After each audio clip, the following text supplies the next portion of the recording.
ಕೇವಲ ಕುಮಾರಸ್ವಾಮಿ ಮಾತ್ರ ಅಲ್ಲ, ಬಿಜೆಪಿ ರಾಜ್ಯಾಧ್ಯಕ್ಷ ವಿಜೇಂದ್ರ ವಿರುದ್ಧ ಕೂಡ ಡಿಸಿಎಂ ಡಿಕೆ ಶಿವಕುಮಾರ್ ಹರಿಹಾಯ್ದಿದ್ದಾರೆ. ವಿಜೇಂದ್ರ ವಿರುದ್ಧವೂ ಕೂಡ ವಾಗ್ದಾಳಿ ನಡೆಸಿದ್ದಾರೆ.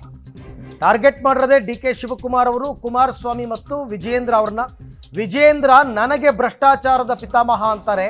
ನೀನು ಹೇಳಪ್ಪ, ನಿಮ್ಮಪ್ಪನ್ನ ಜೈಲಿಗೆ ಕಳಿಸಿದ್ ಯಾಕೆ ರಾಜೀನಾಮೆಯನ್ನ ಕೊಡಿಸ್ದೆ ನಿಮ್ಮ ತಂದೆಯಿಂದ, ಅದನ್ನ ಹೇಳು. ಏನಾಯ್ತು ನಿನ್ನ ಲೆಕ್ಕಾಚಾರ, ಅದಕ್ಕೆ ಉತ್ತರ ಕೊಡುವಂತ ಕೂಡ ಪ್ರಶ್ನೆಯನ್ನ ಕೇಳಿದ್ದಾರೆ. ಯತ್ನಾಳ್ ಗೂಳಿಹಟ್ಟಿ ಶೇಖರ್ ಆರೋಪಗಳಿಗೆ ಮೊದಲು ಉತ್ತರ ಕೊಡುವಂತ ವಿಜಯೇಂದ್ರ ಅವರಿಗೆ, ಆಮೇಲೆ ನನಗೆ ಉತ್ತರ ಕೊಡುವಂತೆ ನಿಮ್ಮ ಪಕ್ಷದ ನಾಯಕರೇ ನಿಮ್ಮನ್ನ ಪ್ರಶ್ನೆ ಮಾಡಿದ್ದಾರೆ. ಮೊದಲು ಅವರಿಗೆ ಉತ್ತರ ಕೊಡುವಂತ ಡಿ ಕೆ ಶಿವಕುಮಾರ್ ಇವತ್ತು ಮತ್ತೊಮ್ಮೆ ವಿಜಯೇಂದ್ರ ವಿರುದ್ಧ ವಾಗ್ದಾಳಿ ನಡೆಸಿದ್ದಾರೆ. ಬ್ರಹ್ಮಾಂಡ ಅದೇನೋ ಹೇಳ್ತಿರಲ್ಲ, ಭ್ರಷ್ಟಾಚಾರ ಇವು ಹೇಳ್ತಿರ ನನ್ನ ಮೇಲೆ. ಇವು ಯಾರು? ವಿಜೇಂದ್ರ ಪಿತಾಮಹ ನೀನ್ ಹೇಳಪ್ಪ, ನಿಮ್ಮ ಅಪ್ಪನ ಯಾಕೆ ನೀನು ಕಳಿಸ್ದೆ ಜೈಲಿಗೆ? ಯಾಕೆ ರಾಜೀನಾಮೆ ಕೊಡಿಸ್ದೆ? ಏನಾಯ್ತು? ಎಲ್ಲಿ ಬಂತು? ನಿನ್ನ ಲೆಕ್ಕಾಚಾರ ಇದೆಯಲ್ಲ, ಫಸ್ಟ್ ತೆಗಿ. ನಿಮ್ಮ ಯತ್ನಾಳಿಗೆ ಉತ್ತರ ಕೊಡು ಫಸ್ಟು.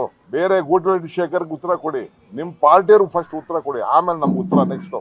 ಎರಡನೇ ಸಬ್ಜೆಕ್ಟ್ ನನ್ಗೆ ಕೊಡೋರಂತೆ. ಅದಕ್ಕೆ ದಯವಿಟ್ಟು ಚರ್ಪಟ್ಟಿದ್ರೆ ಕೊಡಬೇಕು. ಬ್ರಹ್ಮಾಂಡ ಅದೇನೋ ಹೇಳ್ತಿರಲ್ಲ, ಭ್ರಷ್ಟಾಚಾರ ಇವು ಹೇಳ್ತಿರ ನನ್ನ ಮೇಲೆ. ಇವು ಯಾರು? ವಿಜೇಂದ್ರ ಪಿತಾಮಹ ನೀನ್ ಹೇಳಪ್ಪ, ನಿಮ್ಮ ಅಪ್ಪನ ಯಾಕೆ ನೀನು ಕಳಿಸ್ದೆ ಜೈಲಿಗೆ? ಯಾಕೆ ರಾಜೀನಾಮೆ ಕೊಡಿಸ್ದೆ? ಏನಾಯ್ತು? ಎಲ್ಲಿ ಬಂತು? ನಿನ್ನ ಲೆಕ್ಕಾಚಾರ ಇದೆಯಲ್ಲ, ಫಸ್ಟ್ ತೆಗಿ. ನಿಮ್ಮ ಯತ್ನಾಳಿಗೆ ಉತ್ತರ ಕೊಡು ಫಸ್ಟು.